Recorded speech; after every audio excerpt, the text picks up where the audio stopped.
আসসালামু আলাইকুম। সবুজের বুকে রঙের মেলা আর মিষ্টি সুবাসে মন মাতানো এক স্বপ্নীল রাজ্যে আপনাদের স্বাগতম। আজ আমরা পাড়ি জমিয়েছি বাংলাদেশের ফুলের রাজধানী খ্যাত যশোরের গদখালিতে। আপনারা জানেন কি, বাংলাদেশের ফুলের বাজারের প্রাণকেন্দ্র এই গদখালি।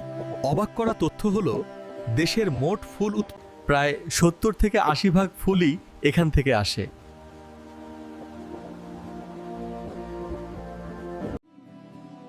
চারদিকে শুধু ফুল আর ফুল, মাইলের পর মাইল বিস্তৃত।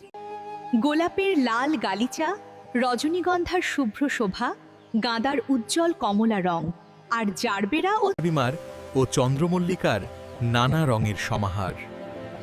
এই দৃশ্য যে কাউকে মুগ্ধ করবে।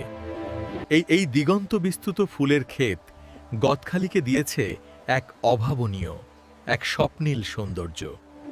বিশেষ কিছু দিন যেমন ফাল্গুন, ভালোবাসা দিবস, 21শে ফেব্রুয়ারি বা পহেলা বৈশাখ, এই দিনগুলোকে কেন্দ্র করে এখানকার চিত্রটাই পাল্টে যায়। ফুল চাষিদের ব্যস্ততা তখন তুঙ্গে।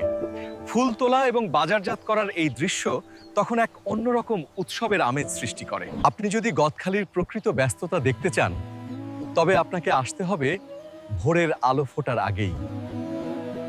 যশোরের গদখালির প্রতিটি পাপড়ি যেন বাংলাদেশের ভালোবাসা, ঐতিহ্য ও পরিশ্রমের এক একটি গল্প বলে।